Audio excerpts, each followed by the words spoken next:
All right, party people. Happy Friday. Sorry, we're severely backlogged here with good explanation. We'll talk about that after this workout. So, this is chest from the other day. Started out with dumbbell presses. Haven't done them in a couple weeks. So, we took the hundreds for a spin, took them for a cruise around the block. No big deal. Now, I was watching this when I was putting the video up to, splice it all together and all that jazz. And this set here, let's count. Two, three, four. Form looks good. Five, six, seven, eight. I'm counting for a reason. Bear with me. Nine, 10. Shoulders are dropped. Head is mostly on the pad. 11. Getting tough. Getting tough. 12. 11 and a half. Okay. The next set that I do is way less in reps, same weight, but I'm going to talk about that in a second. I did something a little bit different here. I haven't done these in a while. I just did some push-ups, like kind of like half push-ups, right? Because I'm not flat on the ground. I'm just kind of leaned up against the pad. I actually did a lot of these, although I didn't record some of the later ones that I did in between some sets. But um, these are really. I love doing these right after like a heavy chest movement. Um, it just really feels good, and it really gets the chest pumped up for me. And again, I haven't done them in a while, but I just on a whim out of nowhere decided to do that. So, okay, second set, still got the hundreds. I did probably, I think, only half the reps, which going from the first set to the second set and doing six reps less. That's a big variance, right? I was more expecting like the maybe 8 or 9 rep range, but I lost concentration, and that's what happened. So let's watch here. One, two, three, four. Head's bouncing up a little bit. Five. Come on, buddy. Come on. Six. Ooh, struggling with that sixth one. See, it was basically 6 full reps. I don't think I got this next one. Or did I? Nah, see, I caught it. There was no way. So I only did half. I lost my concentration. So it was a combination of like breathing and like a thought entered my head, which I try not to let happen when I'm got 100-pound dumbbells in my head. Actually, I think these are 105s because I'm just looking at it right here. I swear that one dumbbell said 105, right? I think I might have had the 105s, not even realizing it. I hope I didn't have a 105 and a 100 because I've done that before. I've done that more than once. So, but yeah, we did 2 heavy sets here, and then I moved on. I was gonna do another. I was gonna do another set, but I was like, you know what? They feel really good, but I want to move on to something else. And there was starting to be a lot of people starting to kind of crowd around where I was. So, and I'm just a popular guy in the gym, right? So we went over here to the incline hammer strength. A really good set here. I don't like my head bouncing, but if you notice, I corrected myself right when I said that. So my head is actually flush against the pad. A plate and a 35 on each side. Not too heavy, but a decent weight considering I just did 2 pretty heavy sets of dumbbell presses, right? I almost, I almost feel like I should have done 3 sets of dumbbell presses, maybe even 4, because they did feel good. But I think what motivated me more to move on to a different thing is it started getting crowded. You couldn't see it because of where the camera was, but there was a lot of people just kind of crowding around. And, I just don't want to keep my camera sitting there recording when there's a bunch of people. I try to keep it out of their way and be mindful of people. Second set here, we believe it or not, it looks like there's a plate and a quarter on a plate and a 35 on each side, but it's just a really wide uh, 25-pound plate. So we dropped it to a plate and a quarter on each side. Yeah, that's right. I do remember this workout, even though it was earlier in the week. No big deal. So we just went to complete failure. Really good pump. in the overall chest was really, really good and feeling pretty good. So we got set number 3. Tres. Unos, dos, tres. Not bad. Got my coffee going. It's Friday night, baby. I got a lot of classes to do after this and all weekend long. But I think this third set, if I remember correctly, we just dropped it down to the plate. So I think it's just a plate. I'm pretty sure it's just a plate on each side. Yeah. Yeah, I can see it. It's just a plate. So just went for a little bit of a higher rep and coming down on the negative just a little bit slower, just kind of concentrating on really keeping the tension there. All 3 sets of those felt pretty good. I just got to concentrate with this crap right here, man. I'm like a damn duck, I'm doing my exercises. So went over to the pec deck machine, and I overshot it on this. I went a little too heavy. Now, if I'd have started out here this weight, the whole stack would have been perfect. But considering what I had just done the 5 sets prior, my chest is getting really tired. So you can see by the 3rd rep, I can't even come in all the way. 4th rep, even less. 5th rep, less. 6th rep. I mean, I really kind of went a little too heavy with this. I should have started a little bit lighter, but the feeler rep that I did when I first started, it actually felt good. So, here I did a superset, little wide angle action going on here. And I've never used this pressing machine. I've used other ones, just I've never used this particular one in the gym. I wasn't really particularly fond of it. I didn't like the angle of it. We'll take a look at it in a second. So I went a little bit lighter on these, and I was able to get a little bit more rep. And even this was almost equally as heavy as the first set of flies, even though it's like 2 plates lighter.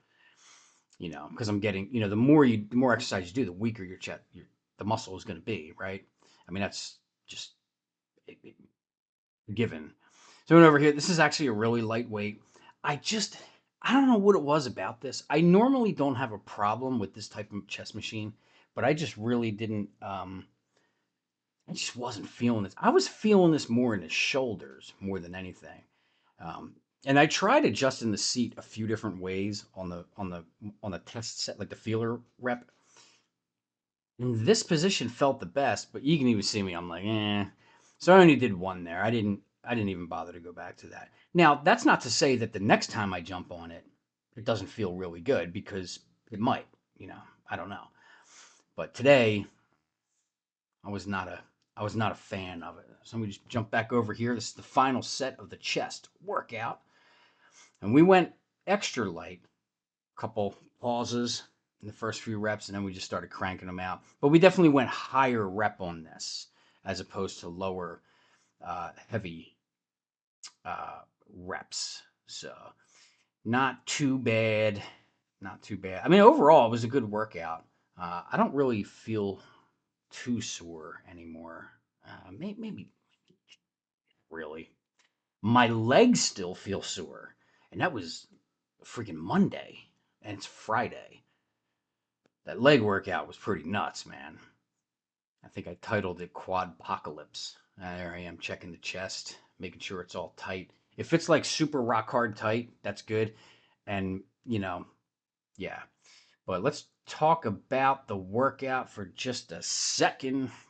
Okay, so I'm really backlogged, man. So I got a lot of things going on in life right now. I have a very demanding full-time job uh, that I do, probably like 10 hours a day, 10 hours a day of work. And then I'm doing these online classes for something that we'll talk about later. It's really not important right now, but that's eating up my evenings and my weekends. And it's kind of, it's a move at your own pace, but I set my own expectations of when I want them to be done. So I'm trying to stick to it. Uh, and it's just, man, some nights, like, some nights I'm just like, oh my God, man, let me just go get my workout done. And I have all the footage, like I have everything. I'm backed up a little bit. Now, I was starting to get caught up by like Sunday last week. I was getting a little bit caught up with the backlog of videos. But this week, This week got really hectic between Wednesday and today. And there was some travel. I was out in Tampa for for a couple of days.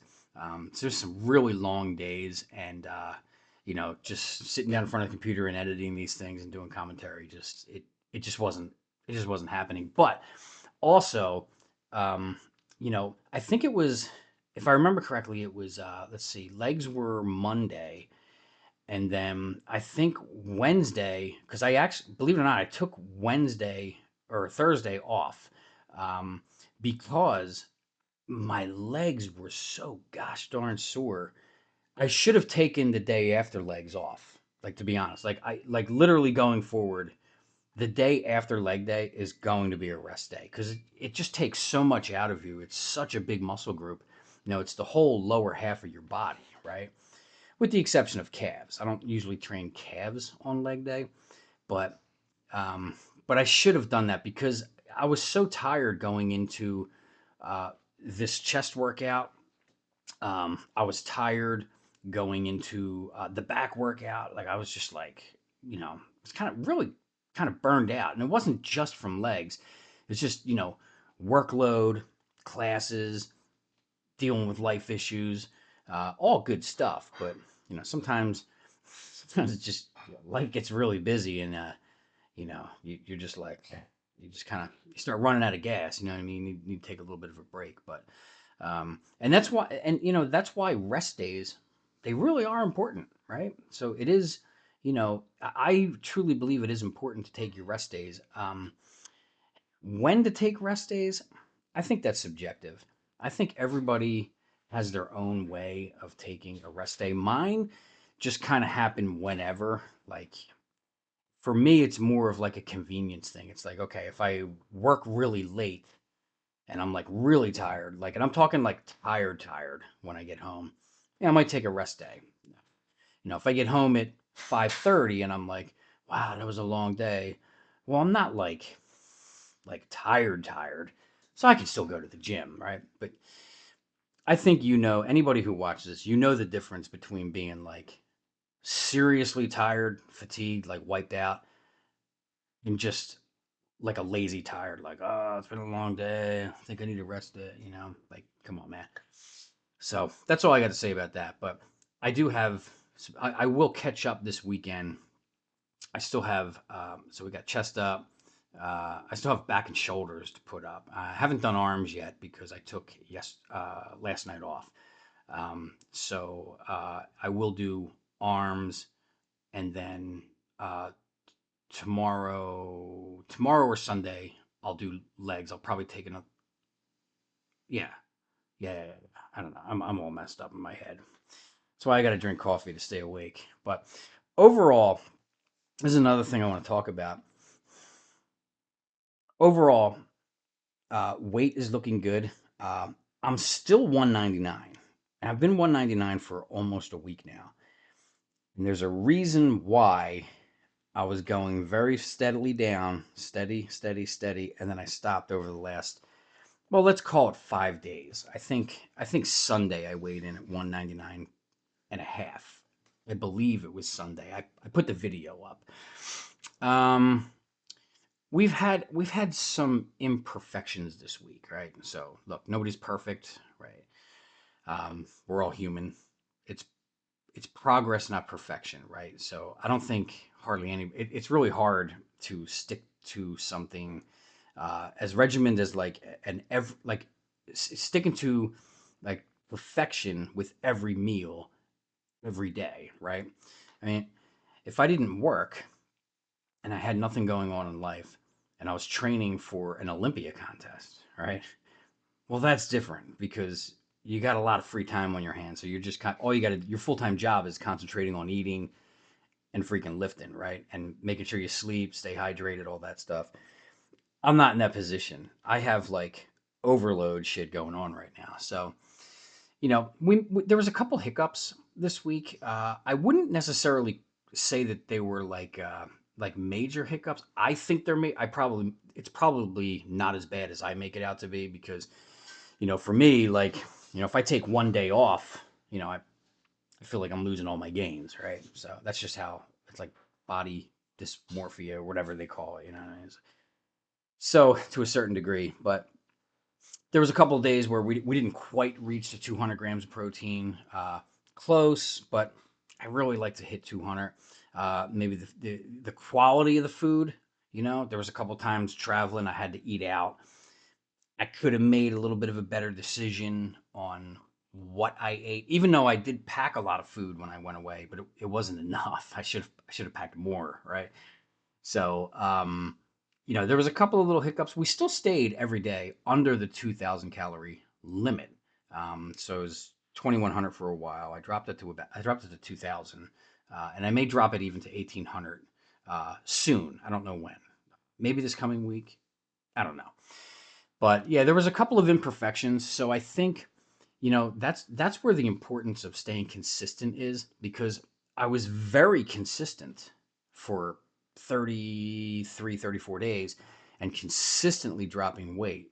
Now the weight drops really fast in the beginning and it starts slowing down the more you go, because that's, it's just how it is. The beginning is like you just all the water weight, the carbs, all that stuff. I mean, it's so easy to drop 10 pounds in like less than a week. I mean, it really is. The further you go along, it's a little bit of a slower process. So we didn't really drop too much weight the past 5 days. Again, it's not, and I was eating in a calorie deficit, but the quality of the food on a handful of the meals, like if I had to guess, maybe like four. I would say there's probably four meals where I could have made a little bit of a better decision on what, like, maybe going to the supermarket and just getting like some straight up, uh, you know, grilled chicken or like a rotisserie chicken instead of getting like a turkey sandwich, right, with all the bread. So, things like that with a little bit of mayo on it. The deli didn't have light mayo; they had regular mayo. So, little things like that, which, okay, it's not a huge deal. We're still tightening up, we're getting lean, but those little things, those little meals that you kind of mess up on will hinder your progress. So that's where, I was talking to a young kid in the gym earlier in the week. I think it was, I don't know, it might have been last weekend, but he was like, "Yeah, man, how do you, you're pretty big, man. What do you do?" And I'm like, "Dude," he's like, "I'm trying to get big." He was a small guy. He kind of just started out, you could tell. And he's like, "Man, I wanna get jacked." And I was like, he's like, "What's your advice?" And I said, "Dude, just be consistent." I said, "No matter what, just be as consistent as humanly possible, because consistency is the key to this game, right? It's not the only key, but it's one of the most important keys, right?" So I told him, I was like, "Eat, eat until you cannot, like, until you just cannot eat anymore. Like, you eat and eat and eat and eat, but quality food. Don't eat 10 Big Macs a day. That's have a heart attack, right? But the most important thing that I stressed to him was um, consistency, right? Because it's just super important. So I'm pretty consistent with the workouts, and I'm pretty consistent with the diet too, whether I'm bulking or I'm cutting. This week, yeah, things got a little bit hectic, and we had a couple hiccups in the diet. But those hiccups they really weren't that bad, but enough to not hit the weight dropping that I wanted to hit. So no big deal. We got a 3-day weekend. We can be extremely strict on the diet. Maybe even go a little bit stricter to kind of make up for things. Make sure we hit that protein. Make sure we hit the carbs. Make sure we hit the fats. Make sure we're sleeping. Make sure we're hydrated. Just yesterday, no, Wednesday, I was at a site that I was evaluating for work, and it was outdoor like 90% of the time. And in August in Florida, it is hot. And when I tell you, my clothes were sticking to me, I was so hot and sweaty. I mean, when I came home, I just jumped in the shower. I mean, it was just so hot. And I didn't drink enough water that day. I probably drank about a gallon, but with the sweating that I did, I probably sweat 2 gallons out in like a 4 hour period. So, I mean, maybe not 2 gallons, but you know what I mean. So the more you sweat, the more you need to drink, and the more you need to put electrolytes into your system. So there was one day where, I mean, I would like, not to be gross, but I'd go to the bathroom and my pee was like really dark. And if my pee is dark, I'm dehydrated. So, just keep in mind that, 2 bottles of Evian water is not staying hydrated. Like this, you need a lot more than that, especially if you're, working out and you're sweating in the gym or you're sweating outside and all that stuff. I mean, in LA, I used to drink about a gallon, but in LA, it's a dry heat. You don't really sweat. I mean, you do a little bit, but the humidity's not there to where you're like sweating really bad. So in LA, I could get away with, about a gallon, maybe just a little over a gallon every day. Out here, I mean, honestly, man, it's like close to 2 gallons. I'm not even kidding. At least a gallon and a half. So, just some things to keep in mind. I am rambling at this point, and my eggs are pretty much done. So, if you guys haven't been to the gym yet, get your ass to the gym. And I will see you guys tomorrow. Well, I'm I don't know what video is going to go up tomorrow. I'll put 2 videos up tomorrow. We'll put back and shoulders up tomorrow, and then Sunday we'll put arms and legs up. So, have a great night, everybody.